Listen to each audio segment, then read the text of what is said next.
Right, now this will tell us. And that's pretty conclusive. Still going. Close. I think he's got it down. How strong is he?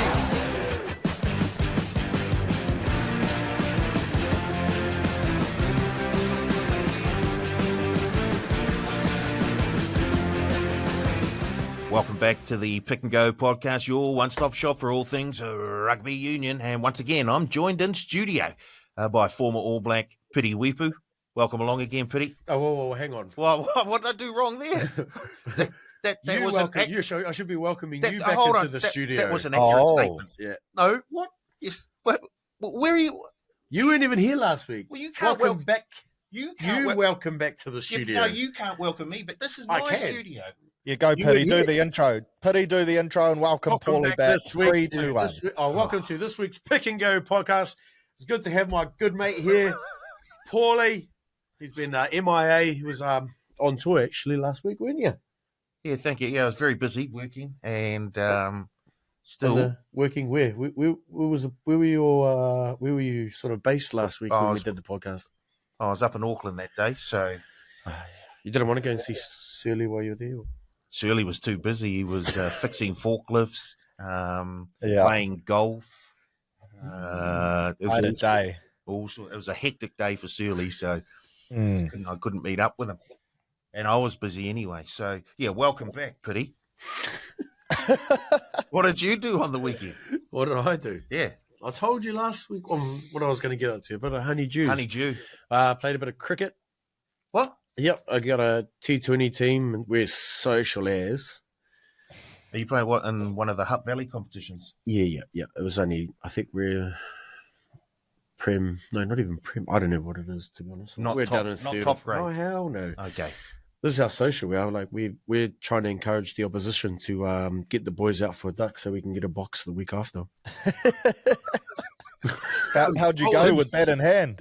As soon as there's a new batter, we're like trying to encourage it. But come in tight, guys. Come in tight. Get the nick. We get a box for next week. So any time one of your team gets out for a duck, they have to bring a box of beer the next weekend. Yeah. Okay. That's not bad. Boys take a few bevies out while we're fielding because obviously it can be quite boring sometimes sitting out on the boundary. Oh, fair enough. And what, In the wrong side of the boundary, yeah. They hit it to the other way. side, away from them. So Is it T20? Yeah. Okay. short and sharp. I don't think our boys could last Not even a 1 50 day? overs. No, not even that. We get to the point where we're just like, can you just say, yeah, we'll say you guys can win this game. We'll just Surrender. yeah. Did you Mercy rule. We play the mercy rule. Did you win the game? No. Okay. So how many ducks? There was 2. Oh, so there's going to be 2 boxes of beer at the next game this weekend. Yep. Were you one of them? No, I wasn't. I got my first iron, and then I went to have a swing, and then nicked it. Went behind the wicket keeper, and that was my one run. I was taking it. I was like, nah, take the single. As soon as that, it was after that, just open up. Don't care after that. Just don't get the duck. Just don't get the duck. Right. Let's go up north, which is where I was last week.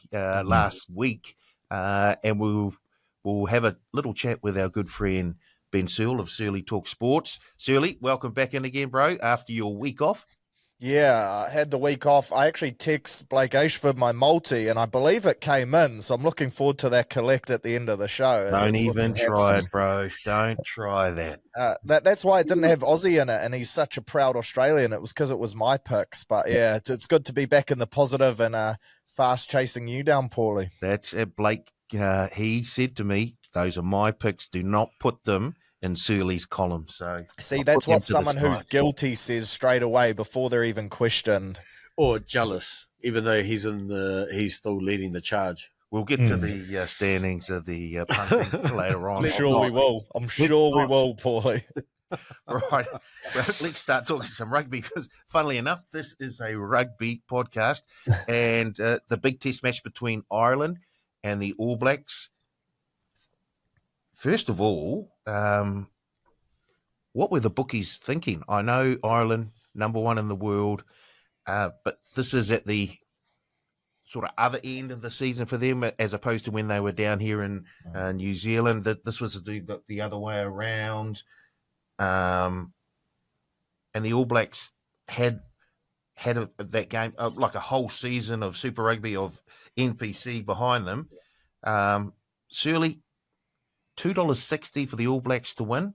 Looking back, I know 2020's a good thing, but a lot of punters actually saw that as value and jumped on. Yeah, big time. Like you touched on, they hadn't played a game since July. So they were that rust that we had in those first kind of tests up against England. You can't beat time to have combinations together. They were missing a few players, much like we were as well. But the fact we've had a couple weeks now or months now to establish combinations, I think we saw that in the Ireland performance too, right? Errors, penalty count high, real uncharacteristic stuff from them. They were still trying to play and move the ball the way they like to play, but just the connections weren't there. Passes hitting the deck, just really standard handling errors as well. So, yeah, I think the bookies certainly got that one wrong. They probably just looked at number one in the world up against number three in the world. Number one's at home. Let's make them favourites. But I think you need to factor in that just that consistency, that time together. And like you said, that the fact they hadn't played for 4 or 5 months as a team. Piri, it's been a great time for Kiwi sports punters. If you look back, the Black Caps winning their test series in India against India 3-0, and they were significant underdogs in all 3 test matches. The Silver Ferns and their Constellation Cup series against the Australian Diamonds, and they were underdogs for the first 3 games in that series, and they won all 3 of those. The one time the bookies make the Silver Ferns favourites, the final test, which was a dead rubber, they go and lose. So it's really been a good time. And, of course, the All Blacks as underdogs against Ireland last weekend. So I guess, do the bookies look at some New Zealand teams and just underestimate them slightly at times? I can't remember too many times when you were playing when the All Blacks were underdogs. I think maybe once or twice. I think we got tagged with the underdog. Maybe against South Africa in South Africa. Yeah, I'd probably say so. I think that they're just trying to stick to what they think is or the team at the time that's probably be more favorited at the time. Obviously, I knew that the ABs and that were sort of. I felt that they were going to be a lot better than what the bookies thought, because I knew that Ireland, like Searle said, hadn't put a game together before they played the ABs, so that might have been a factor in the game, that their combinations weren't able to gel, and it showed with some of the skill set in terms of how they wanted to play. I think the only positive in that game was that Ireland come out hot in that start of that second half, where they felt like there was a bit more energy down by a player. So it's their chance to sort of try and roll over the boys. But the AB's boys obviously done really well to get themselves back into the game and stayed composed until Geordie came back onto the field. But I mean, just watching the highlights not just the highlights, but the whole game in itself, I felt we were definitely in control majority of that game. I think it was just until that one lapse in the tackle, but other than that, I felt like we were pretty we were tracking pretty well, and then showed in that last sort of 15 minutes of the game where the boys just grew another leg, and you could see that they stepped things up with the pace of the game and applied more pressure against the Irish. There's definitely a big thing for us was our substitutes again coming on and lifting the energy and the pace of the game, and making sure that the boys get the job done at the end of the day. Just on that, when you were playing, did you or any of the players look at the odds and go, "You guys are crazy. Well, how can we be that?" No, because we weren't allowed to bet on ourselves. I didn't say you were going to have a bet. But the boys would always think about it. You have a look and go, "Well, that's crazy." Nah, I never. Well, I never. After my first ever article that came out about me, I stopped reading anything.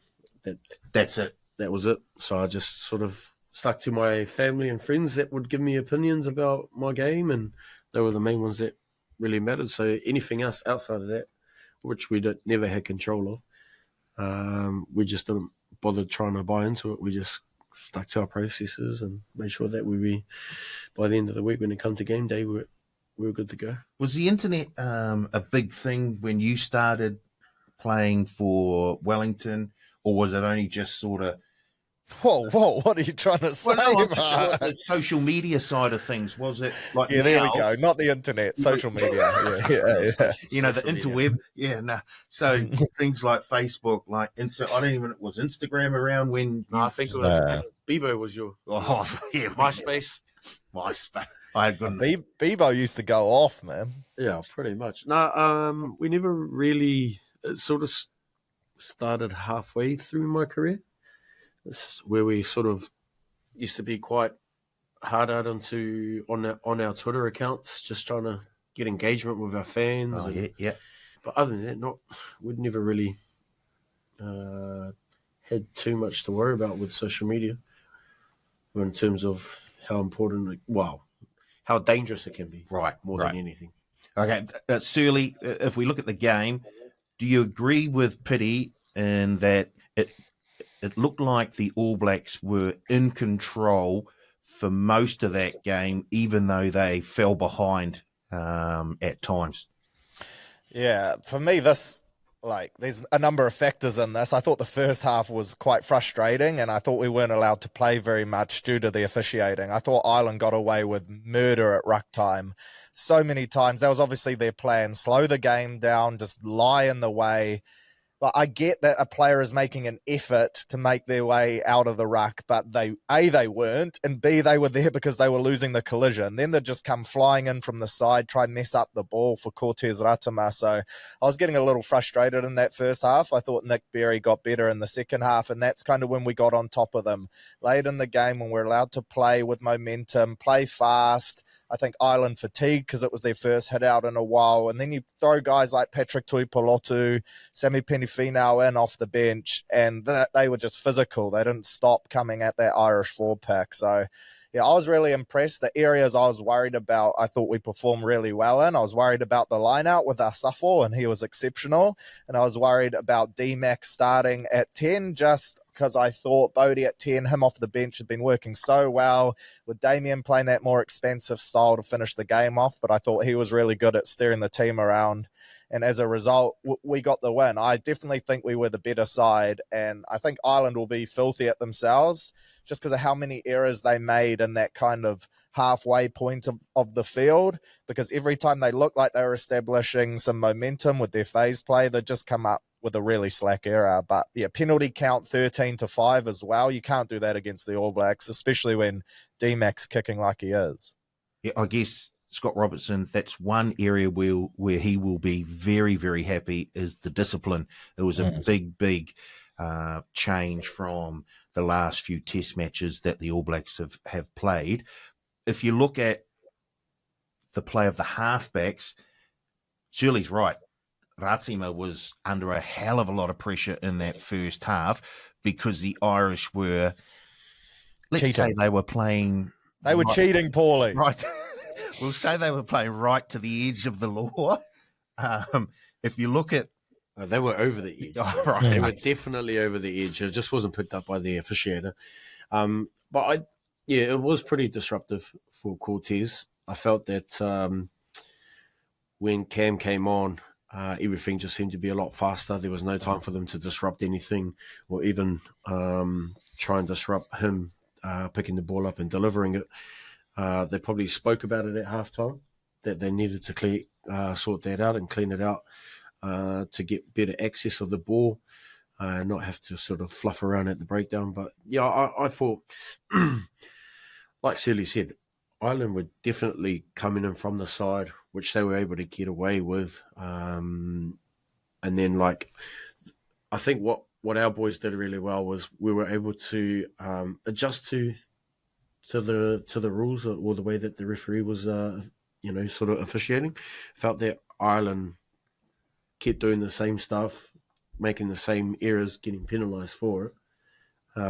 Whereas our boys got penalised maybe once or twice and thought, okay, make sure we keep this sort of clear. Most of it was the tracking when they were trying to kick the high balls and, sort of making sure that they don't disrupt the chasers. But I felt that our boys adjusted to that. And then I think after a while, they got more and more confident with their aerial game.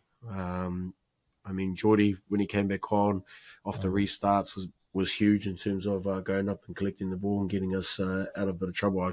You could sense that Irish boys were just up there trying to get a tap back, but he was strong over that in that area and able to come back with it just to get ourselves back into our structures. Shirley, Piri brings up a good point there. The aerial game, which is becoming more and more relevant in Test match rugby.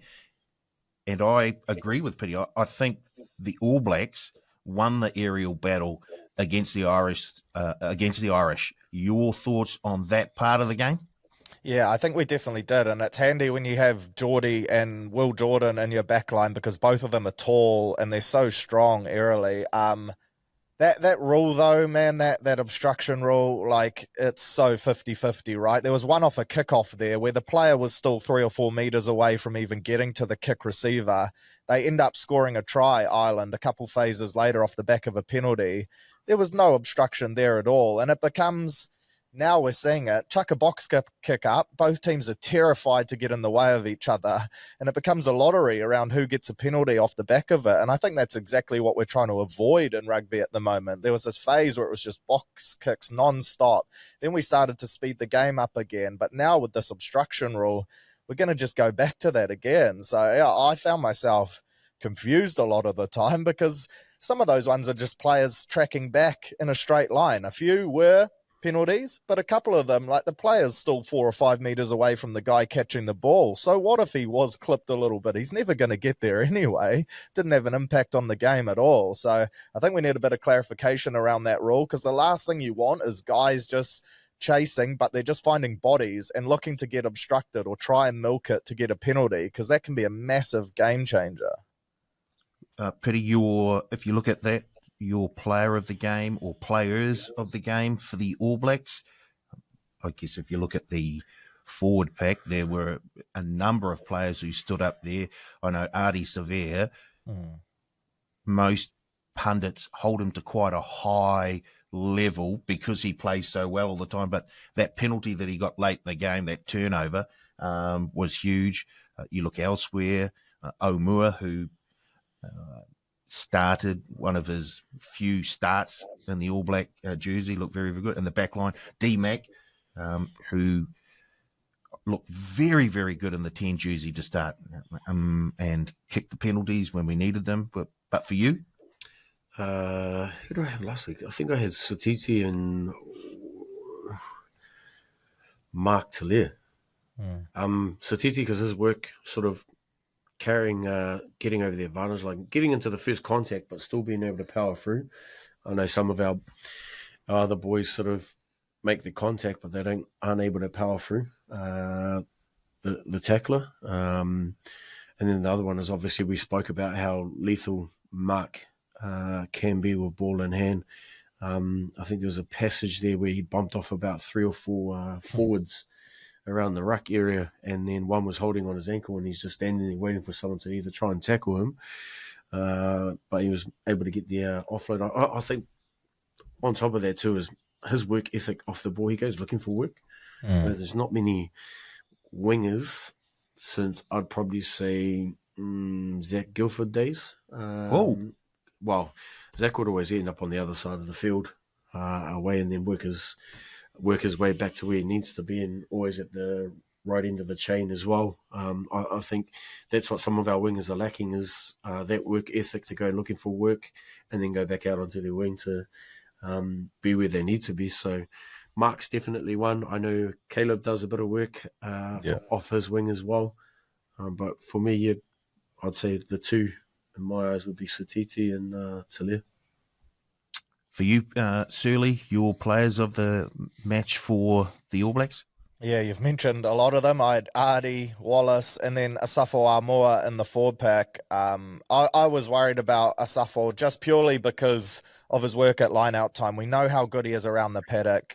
So strong with ball in hand, hits really hard, but 89% line-outs in 79 minutes. That's a massive knock from him. And gone are the days, right, where it was Cody Taylor, then it was Taki Aho, and then there was a bit of a drop-off there. I think Amoa has really shut the gap, and full credit to him. That's back-to-back weeks now where he's played massive minutes in really important games, and he's delivered, that's for sure. I thought Barrett was really good. Scott Barrett, just in that physical area.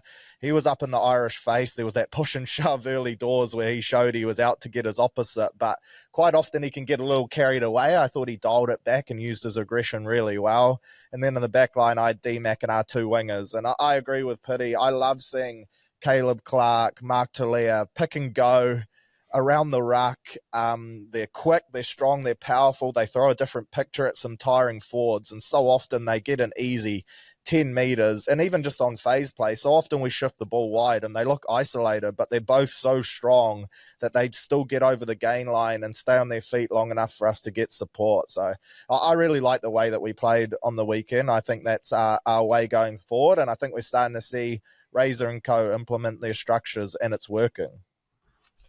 And I think Oumua's percentage would have been up over 90% if Berry hadn't pinged him for a crooked throw when the Irish didn't actually jump. Apparently they're not playing that rule on this tour. So I was losing it. I was like, this is a disgrace. But then after the game, looked it up, and they're not playing that rule on that tour. So shout out to World Rugby. We've got 18 different rules that apply at different times. Can we just get some clarity around when it applies? Because I think the whole of New Zealand was going nuts. Yeah, 100%. I think they clarified that too during the commentary. That, but that was later on. That they announced it, and I was thinking, well, you could have told us that at the start. Yeah. Everyone's bloody, screaming at their TV, like, what are you up to? It's good though, eh? You feel like an expert. You're like, oh, the ref's not up with the rules. I know the rules. This is great. And then deep down, he was actually across it and we were wrong. But it is confusing, right? As a fan, you want to know exactly what's going on. And I don't think the commentators knew at the time until they found out later either. No, they brought it up as well. So there was a lack of communication somewhere along the line to a whole heap of fans, not just fans, commentators as well, around what rules were going to be employed for that test match. Right, a Wainui whisper now from Piri. Haven't got so much of a whisper. But Tyrell said, what? More the fact that I wouldn't say I've messaged him about it, but I have a feeling this week there's going to be a pretty close game between us and the French, because their style of footy is totally different to the last two teams that we've gone up against. Mm-hmm. And I think that's why the bookies might be confused on who to pick as the favourites, because our boys have been tracking pretty well and they weren't expecting the boys to be 2 from 2 so far. And so I believe that this one's going to be a tight one between us and the French. That's my whisper. Yeah. Piri, I've got a question for you. Do you mind if I ask you a question? As a former All Black yourself, this whole Rico Ioane thing, as a rugby fan, I love it. I reckon this is exactly what international rugby needs to get bums back on seats. This kind of outspoken guy who takes to Instagram after having the last laugh, but it's pretty uncharacteristic for All Blacks, right? With so long we've seen the All Blacks be so reserved, so humble. It's more the NRL boys that are using social media to spark up kind of personal battles like this. Do you like it as a former player? Well, if you look at the thing between him and Johnny, and then you go to the haka and they challenge the haka, but before that, they cut the anthem off as well. So it feels like this is just a whole thing of disrespect. So it's building to be like, it's different. I think it's totally different to what, that's stuff that you see NFL, basketball, all those types of competitions where they come up with things to try and get in people's heads. And then Rico's just obviously adopted that feels definitely he's definitely a confident person, and so for him to be like that at the end, I thought it was quite funny, to be honest. Him and Bundy, there was no way. People are saying they were just catching up. There was something going on there as well, because Rico walked off shaking his head. I reckon there's like legit beef, eh? Oh, it was great, and his post was fantastic. Oh. Was it? Put that in the book. Yeah, it's so good. Sexton's still copping strays. And then I saw Sam Cane came out, even Sam Cane after, and said, this is a reminder of why I won't be writing a book. Like, it's so good. See, you could have done that when you were playing it. Hey, Gregan, didn't know I was going to kick it that time, did you? There's no chance. I would have shut the ass of my mum or my dad. You're trying to shut my mouth. Head down, ass up, boy. Don't talk. I love it though, eh? Because like I had so many people that don't watch rugby that often being like, I'm watching this game to see what happens with Rico Ioane and the Irish. And now they're becoming the team you want to beat the most just off the back of this. It feels like the same confidence that Israel Adesanya has, right? Yeah. You know, he talks it up. He backs it up though in terms of his what he does, and then sometimes he doesn't quite hit his straps, but it just feels like that whole confidence. Like we talk about building people up, and then when they're sort of at the top and they don't quite and they're doing really well, people just all of a sudden want to bring them back down. Like that's not who we are and things like that. But I mean, if someone's got gonna put people up on game and then they fall through or they go through on it and they come out top as champs, mate, there's nothing wrong with it. You're right though. When you mention your parents would go, shut up, man, just put that, because that is the mindset of a lot of New Zealanders from that generation. It's like you play the game, you're humble, you don't say anything. That's about it. That's it. So when someone like Rico is now taking it a step further, there will be people in New Zealand who will be going, shut up, man. When in fact it's a great thing for the game, because what you want to build rivalries, not just team against team, but players against players, and that's exactly what he's doing. And expect that. I agree with Searle, and I think it was a great thing, but there will be a certain sector of the New Zealand population who will be going, no, you shouldn't say anything, and it's very, I guess, conservative. But I think that's slowly changing, and it'll take a while before it becomes, I guess, more universally accepted by the New Zealand sporting public. But you can see that it's starting to change, because that's what a number of, I guess, the younger fans that are coming through, that's the sort of thing that they want to see. They want to see those interchanges on the interweb between players, between teams. So I think it's only good for the game. It's interesting too with Razor, right? Like I think previous All Blacks coaches would have shut this down pretty quick and just been like, nah, like delete that. We don't need that going on. Like we just sort things out on the field. But maybe this is a bit of an indication. Razor, more the modern day coach, he's just happy for the boys to be a bit more of themselves, which if that's the case, then I'm all for that as well. No, Ted and that didn't have the luxury of social media. Who would have been one of the boys in your team that you could see arcing up? Would it be like a Ma'a, someone like that? Nah, he's just a jokester. If anyone with like a bit of wit and confidence, would be Corey J. Oh yeah. Him and Izzy Dad would have been deleted off the face of the earth.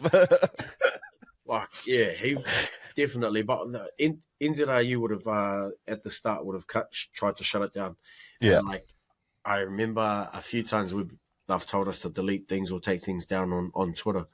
And we're just like, nah, this is my account, not yours. I can do whatever I want. But then there's views on my own. The clause. Oh. This clause in your contract tells you can't do that. And I'm no. You're telling us to express ourselves and then you're telling us to take it down. And then don't express yourselves. So so it's not so much the management and things like that. It's more NZR in terms of trying to be in control of that. And even though everything's totally different to when I was playing though, like we didn't have social media, everything was pretty private. We kept it a secret. Well, I wouldn't say secret, but we just didn't expand and show everyone what we're up to. No, you did. You kept secrets. Yeah. Was it? It was secrets. Not It secrets. was definitely secrets. Relax.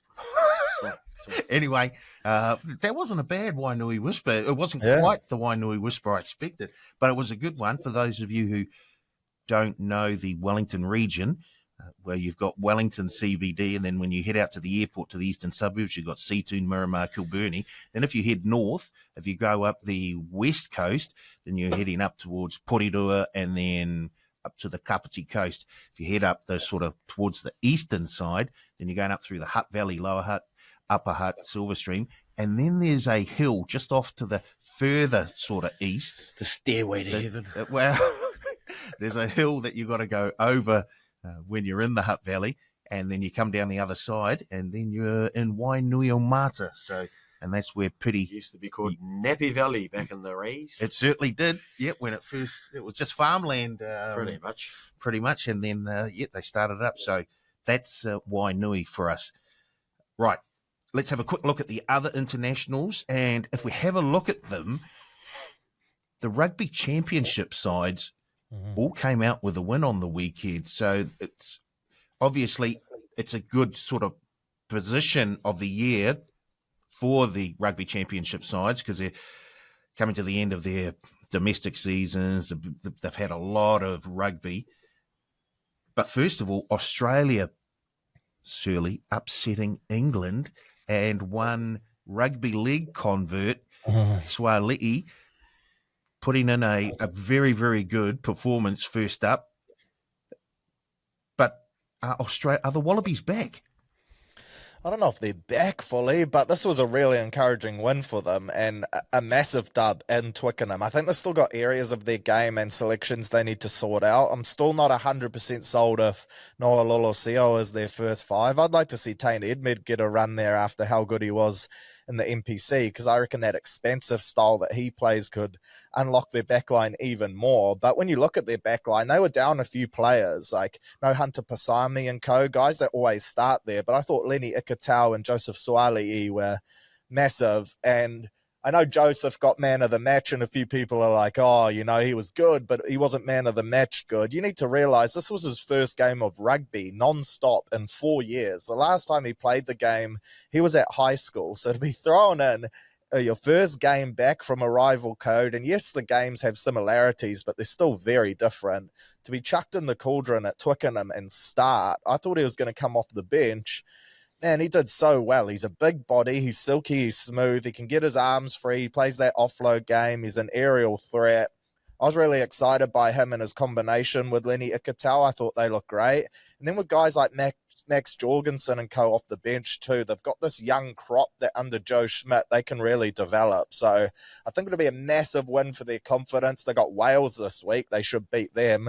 I'm looking forward to that Ireland game in 2 weeks' time just to get a great read of them, because Ireland would have had a couple more hitouts now. And if they can go to Dublin and give them a decent run, then they could well be on their way back for sure. Piri, as you well know, one swallow does not a summer make. Whoa, are we still talking about what? What are we Was that talking about? Was that X-rated? rugby here or? Was that X-rated, Paulie? Come on. Jeepers. So what really happened on the weekend? Yeah, we're big weekend in Auckland, eh? Jeepers. So Australia upsetting England at Twickenham. big game, Piri.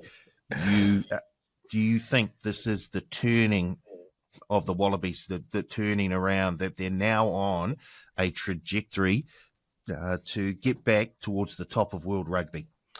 I don't know. Like Searle said, I'd be better to see them up against Ireland to get a better gauge.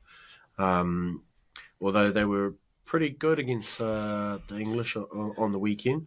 Obviously, they took their chances right at the end of the game, which gave them the opportunity to get the winner. Knowing that you've got to play longer than 80 minutes to win a game, but I think a good first start for Suali'i in terms of his introduction to Test rugby. his stats might not have been huge in terms of ball carries, meters, and things like that. But what he did do was massive, and they've sort of been missing that aerial side of it since Israel had to depart. And I think having a aerial person like that can get up, disrupt restarts, because that's huge in terms of test level footy. If you can get the ball back off a restart, you're getting yourself back into the better part of the field, really. And it's just about getting their combinations right after that and making sure that they stick to their structures. I mean, you look at their last try from Donaldson out on that. They've gone from the right edge down to the left edge, and it's good interplay between forwards and the backs, and then quick hands, and showing their actual skill set, which we haven't seen for quite some time, and then putting players away. Obviously, that England made a few bad last calls there on Smith jamming in there when he could have just stayed out on his man. But for them to actually take that opportunity, have a crack, knowing that if they don't have a crack, they won't get a chance to win the game. And then they did that and reaped the rewards. So at this stage, I feel like they're still working on things. Probably won't be a huge test this weekend against Wales, but definitely a huge test going up against Ireland the following week. It's probably a good schedule for the Wallabies, having certainly after picking up the win against England. They now have the Welsh, who didn't really do a lot in the Six Nations, and then it's a good sort of stepping stone onto Ireland. And I agree with both of you. I think you can't really get a gauge or a true gauge on this Wallabies team until they get through that Irish game. And they don't need to win it, but if they can show some more progress, then I think there's signs there that they are coming back to their best. And hopefully next season in the Rugby Championship, we'll see an upturn on the performance of the Wallabies, because it'll be great to see. Certainly, I think the All Blacks need that sort of competition, not just from South Africa, but also from Australia to really get going. And that last 5 minutes was absolutely crazy if you're either an English fan or an Australian fan, because you were, yes, we've won. Oh, no, we lost. No, we won again. Just a fascinating. If we have a quick look at the other two games, France were dominant, and Argentina just too good for Italy. Searle? Yeah, Italy put up a strong first half, and I thought they had a pretty good team on paper, but just faded. Argentina historically don't travel well, but they did really well in this game and blew Italy off the park. And then, France just up against that Japan side that's really going through a rebuilding phase, so I don't think we can read too much into that one. Shout out to Fiji as well for beating Wales and giving Wales their 10th straight loss in tests. Like, that's really worrying for the Welsh. They're such a proud rugby nation. Their fans are so passionate, but man, that they can't buy a trick. Ever since that pre-World Cup period last year, 10 straight losses for them is crazy. And for Fiji to go over to Cardiff and get their first win there, that was pretty cool too. So 5 from 5 for the Southern Hemisphere sides. The only disappointing result for me was Tonga losing to Romania. And what's going on in Tongan rugby at the moment with some of the players they have available? You'd hope they'd beat a side like Romania. Pity for you. Anything to say on any of those games there? Searle's right. Fiji were very, very good in their match, but Argentina just way too strong in that second half. Yeah, I think they've finally sort of found their mojo in that game, but it'll be interesting to see how they track this week. This week would be a huge test for them. I think going up against the Irish. So this is the one where I think we could keep an eye on how the Irish are actually really tracking. But I thought France, they were pretty dominant, but I thought they sort of slacked off in that second half. I think they only scored maybe 3 tries as opposed to the 5 in the first half. Could be a worrying sign for them if that's the case in the second half against the ABs. We were pretty dominance in that last 15. Well, I wouldn't say dominant, but we stepped it up a gear through our substitutes. So maybe it's something that they need to try and maybe they'll try and fix before the weekend. Not that you can be a lot faster and fitter for 80 minutes after a week of getting pumped on the line. Run.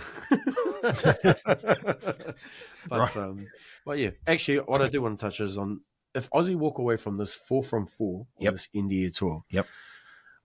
I feel like this is perfect to shut Campo's mouth up. I think he sort of had to shut it after that win against England.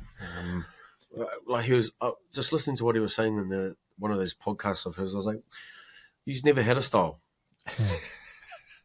It was give it to some of your good players and hope for the best. Yeah, they just had 4 or 5 key guys, right? Yeah.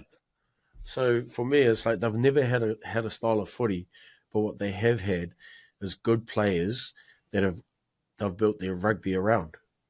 So Campo, rather than talking from the sideline, how about you step up and start coaching instead of freaking throwing the Kiwi coaches under the bus? Shots fired. Come on. Clip that up. Clip that up. The other thing is, how about their Australian 15? They drew against the Bears. Is that yes? Like, come on, our 15 boys, our All Blacks 15 beat Munster. And Georgia. They just beat Georgia on the weekend, who are no joke either, and put 20 on them. So exactly. So our depth is looking pretty good. It's about how they can work on their depth moving forward. And, you know, a lot of the stuff that they're doing, they don't have a full competition like we do with our NPC, which is able to see this talent coming through. Yeah, I saw their Super Rugby teams already in preseason. Like it's like because they don't have that competition. It's pretty gnarly. So it's something that they need to look at. Definitely is going back to that competition that they had a few years ago. Yeah, that NRC, NPC, so that they can actually build on their development as opposed to bringing club players in and just going straight into Super Rugby, which is a totally different beast. Righty-ho. Let's get on to the question for this week. The Irish have zombie. Zombie, zombie, zombie in your head. I thought you Oh, you're going to go instrumental. Unplugged. So the Irish have zombie. Is what? It theirs? Well, they've claimed it. They've made it theirs. So didn't that come from Russie though? Wasn't it from Russie? How can they claim it if it was coming from Russie? Well, they sort of turned it round. They did, and now Rico's in their head. Anyway, whoa! What song should Kiwi crowd sing for the All Blacks? Because I've already got the All Blacks. All Blacks. I've got that. I've learnt that one. That was tough. Took me a few weeks. Searle, can you come up with a song that Kiwi fans could sing at All Black Test matches? Jeez, that's a tough one. We need something, don't we? Because when you listen to those Northern Hemisphere crowds, you get jealous with their singing and whatnot. The Tongans in the rugby league, a great example as well. I think that was huge. That's the goal that you're chasing. We're just not that vocal, are we, in terms of singing and things like that? But I'm trying to think of some New Zealand bangers that you could remix, something to do with Razor. We need him in the mix because he's the one that's going to lead us to this next World Cup. So it'll have to be something hip-hop so he can breakdance to it. Something. Well, I'm sure Scribe could come up with a remix of something, surely. Jeez, no, I'm struggling. Yeah, well, I've got not many Rob Penny, but that's for the Crusaders.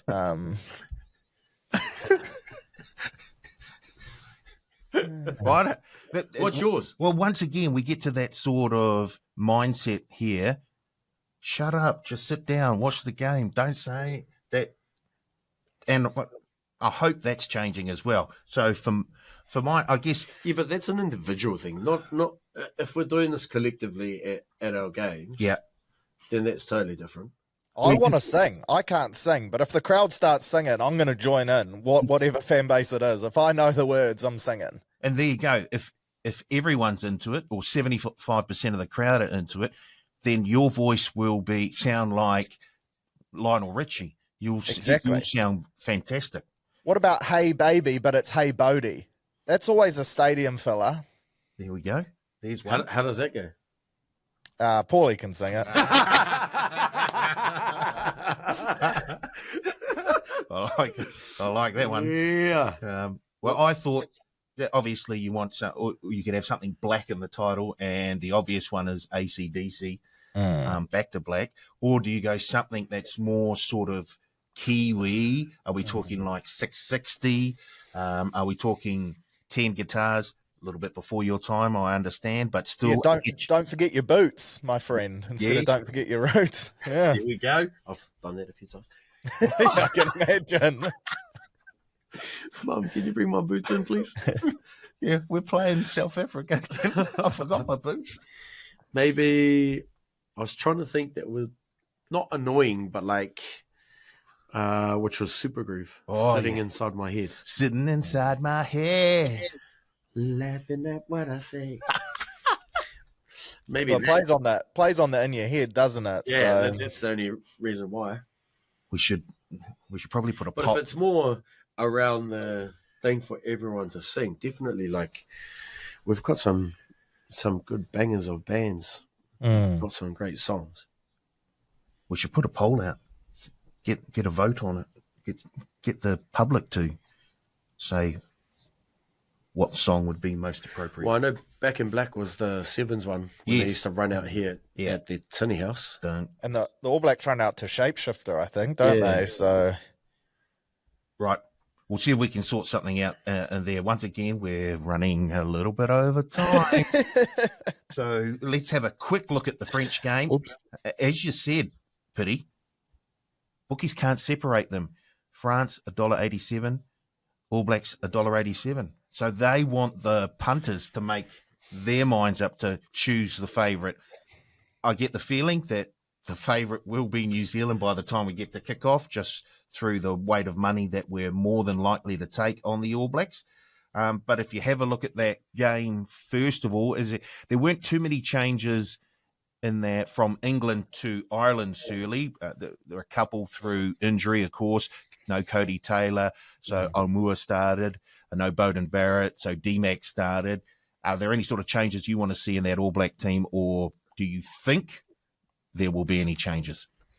I wouldn't be surprised if both of those two come straight back in if they are available. I think that would probably be the play. I think Cam Roygaard will get the start at 9, and Cortez will come off the bench, and they'll just flip that combination. Apart from that, I can't see a lot of changes. There's chat around Sam Cane potentially being out with that cut that he took, but he'll want to be out there because I think this will probably be his last game, and then they rotate a little bit for that Italy game. I'm really interested around this Ethan de Groot thing. Like, it was a 1-week suspension. I know the All Blacks won against England, so Razor probably rolled out that same team as a reward, but he's been our starting prop all year round, so I'm interested to see if he comes back into the calculations against a strong French pack. But apart from that, those are kind of the only things I can see them playing around with. I think the 23 now, with those little tweaks there, is starting to look really settled, and I thought that was the most balanced our squad has looked across the full 80 minutes. I thought we had the right players coming on at the right time and in the right positions. Piri, what have you heard around Ethan de Groot? What's the oil? Nothing. What? Wrong side of the scrum. Oh, okay. Tara's on the right side. All right. There's not many that can do both sides these days. They've all got specialist ones. Well, that Irish prop got exposed, right? He unfortunately had to come back on his bad side, and Offa just ate him up. Boom. That's it. That there, mind you, back then, because you didn't have the extra sub, You had to have someone who could go both sides. I think that's probably why Namir and Johnny were around for quite some time. Schwab. Yeah. Nah, Who? R4. Oh, R4. Okay. All Blacks, All Blacks France. Probably only change I'd make would probably be at 9 Cam Roygaard. Looking at other positions, pretty happy with the way that they sort of adjusted themselves. I think everyone moved out one as well when Anton Leonard-Brown come on. But I felt the boys collectively, I think they had the right team.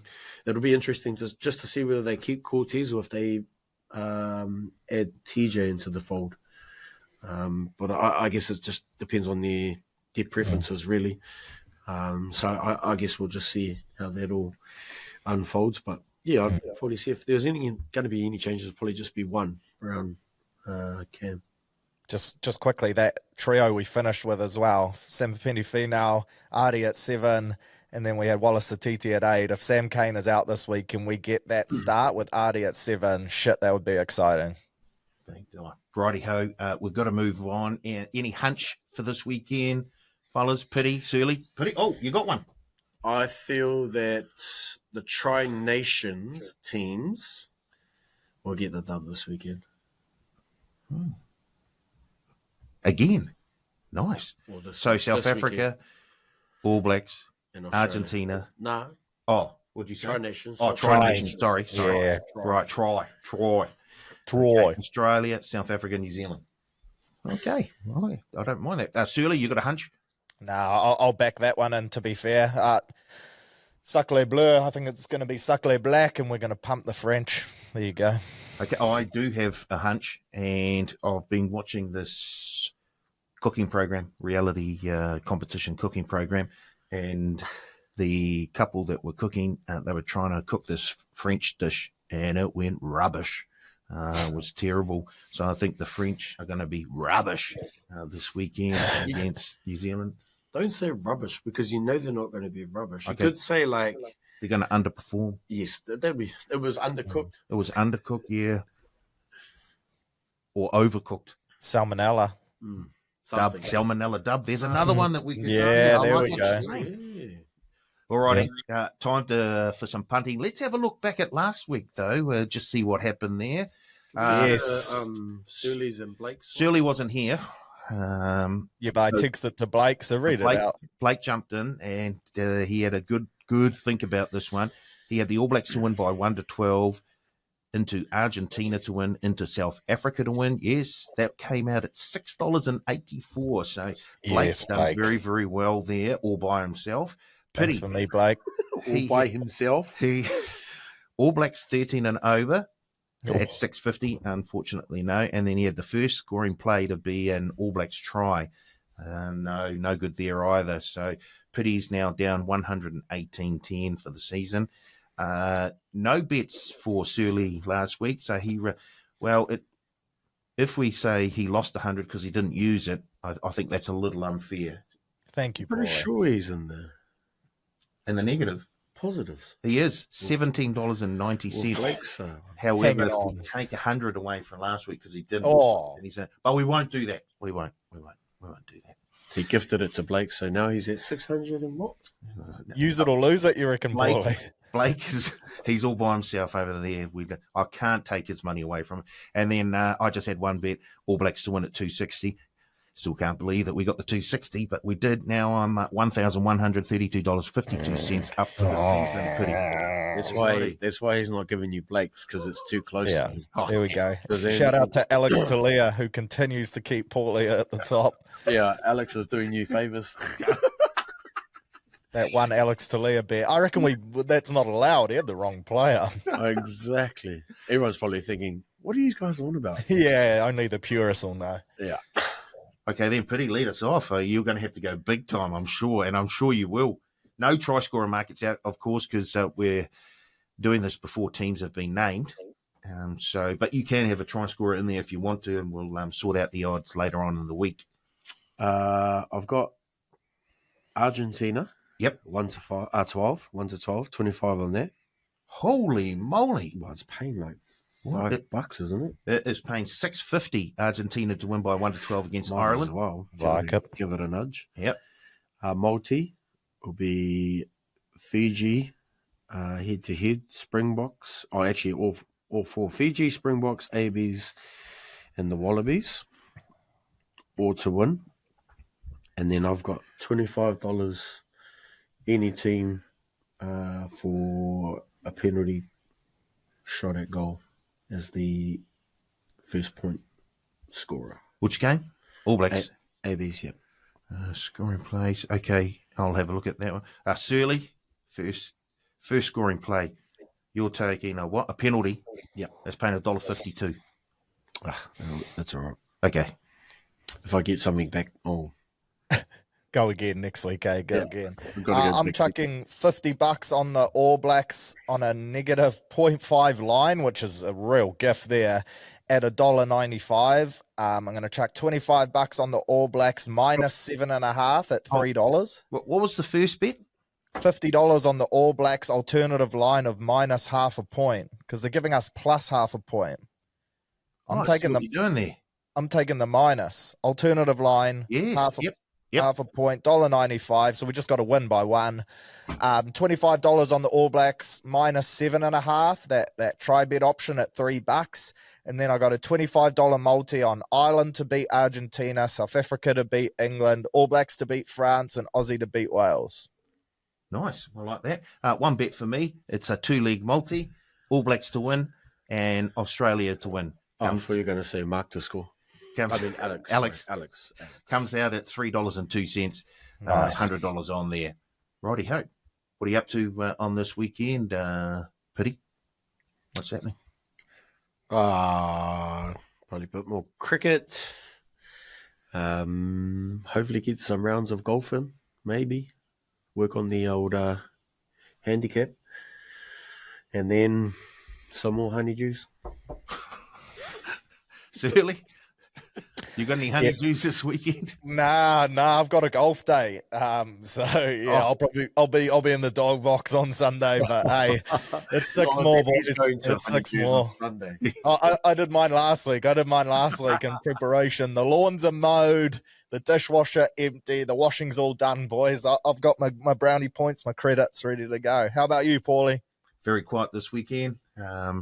Hopefully get out for a round of golf at some stage. Whereabouts? Probably it's either Wainui or Tucky. You didn't go to Wainui last week, did you? Nah, I was supposed to. I had to pull it. There was just a wee bit too many things on. There was a thing called the Melbourne Cup on, and there was it's a only few one day. Yeah. It's not like you're an Aussie having the week of. There was a few things. Melbourne Cup. There was a few. It's not one day for Paulie, mate. He doesn't know about one day. Alrighty. Alrighty. I'm looking forward to another big weekend of rugby union. So we thank you to Searle, thank you to Piri, and thank you to you guys out there for listening to the Pick and Go. Don't forget to join us next week when we'll do all of this once again on the Pick and Go.